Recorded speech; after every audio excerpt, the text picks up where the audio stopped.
Welcome back to Highly Effective Presentations for Every Leader.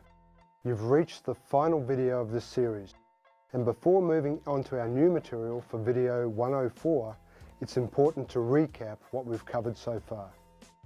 In video 101, Preparing to Present Like a Pro, we started by looking at the necessary preparations to enable professional presentations. In video 102, what leaders need to achieve initial buy-in, we reviewed the critical considerations for that opening stanza of the presentation. And the previous video, 103, called Leaders That Chunk, Link, Recall and Review Win, we looked closely at the essentials for presenters during the body of the delivery. And we'll now summarize this in more detail. Okay, so let's look at the 5 key considerations from video 103. If you recall, in this video, it related to the body of the presentation, and we touch on many of the 7 concepts for memory retention. Consideration number 1 was about the art of chunking and leaking. Adults digest information best when it's broken into small parcels. Consideration number 2, the use of body language to enhance the message, focusing on your facial expression, hand gestures, and body movement. For number 3, we spoke about the use of voice to enhance the message, and said just as body language conveys a visual message, your voice conveys the verbal and vocal message. Consideration number 4, recall through activities. We looked at active learning as a powerful mechanism for assisting adults to lock in that message. And we finished with consideration number 5, revisit and review. This helps deepen the learning retention and creates the potential for behaviour change. Before diving into video 104, let's quickly recap on the 7 concepts of memory retention. And we list them here in order of importance, starting with primacy, then recency, chunking, linking, record and recall, review and revisit, and outstandingness. Do you recall this topic from video 2 where we said that primacy was the most important concept for memory? We'll now look at the second most important, which is recency, meaning the last things we do before finishing our presentation, our close. This is your final opportunity to ensure that all of the key points the audience has received and discussed are taken away with them in their minds and perhaps in their hands. Let us move now into today's topic. During the next few minutes, we'll explore the final 3 considerations in this 4th and final video of the series, Leaders Need to Learn How to Close. Starting with summarizing topics and takeaways, then followed by concluding the presentation and finishing off with a call to action. Are you ready? Then let's start. Consideration number 1.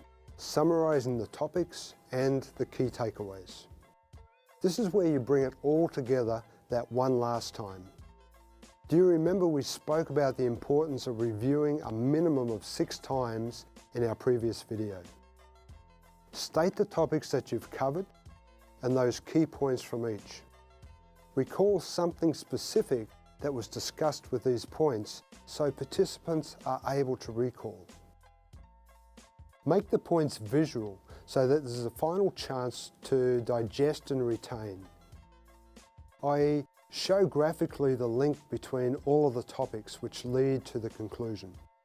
Take final questions and try to seek the audience's involvement to review if your forum allows. Consideration number 2, concluding the presentation. This is your chance to finish on a high. A great opportunity to practice your outstandingness.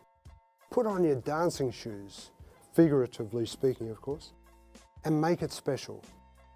Leave the audience with something to remember the subject by, such as a closing statement quoted by a famous person, or a dire prediction if nothing changes. During your preparations, you would have identified this, and it's now time to live it and illustrate the lasting image you want the group to leave with. Make it big and bold on and off the screen.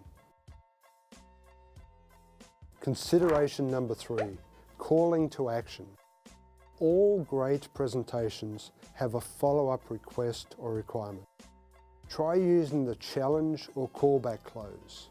Pose something which will require the audience to take action immediately or commit to a post-workshop event. Providing handouts, notes and/or information on the future events for audience to take if interested is a good idea. But again, create a reason why people would want to open it after they leave. I've been to way too many events where I've been given material which sits on my desk for a while when I get back to the office, but eventually ends up on my shelf or in the bin. Don't drag the ending on too long and bring the presentation to a close. If possible, stay for the remainder of the proceedings and field questions outside of the event. So to summarise video 104 and consolidate the 3 key considerations. We've just learned how to effectively close a presentation. Start by summarising the topic and the key takeaways. This is where you bring it all together. Then conclude the presentation, i.e. your chance to finish on a high and leave the audience with something to remember the subject by, such as a closing statement. And finally, and very importantly, create a call to action. All great presentations have a follow-up request for some form of immediate action or commitment to a post-workshop event.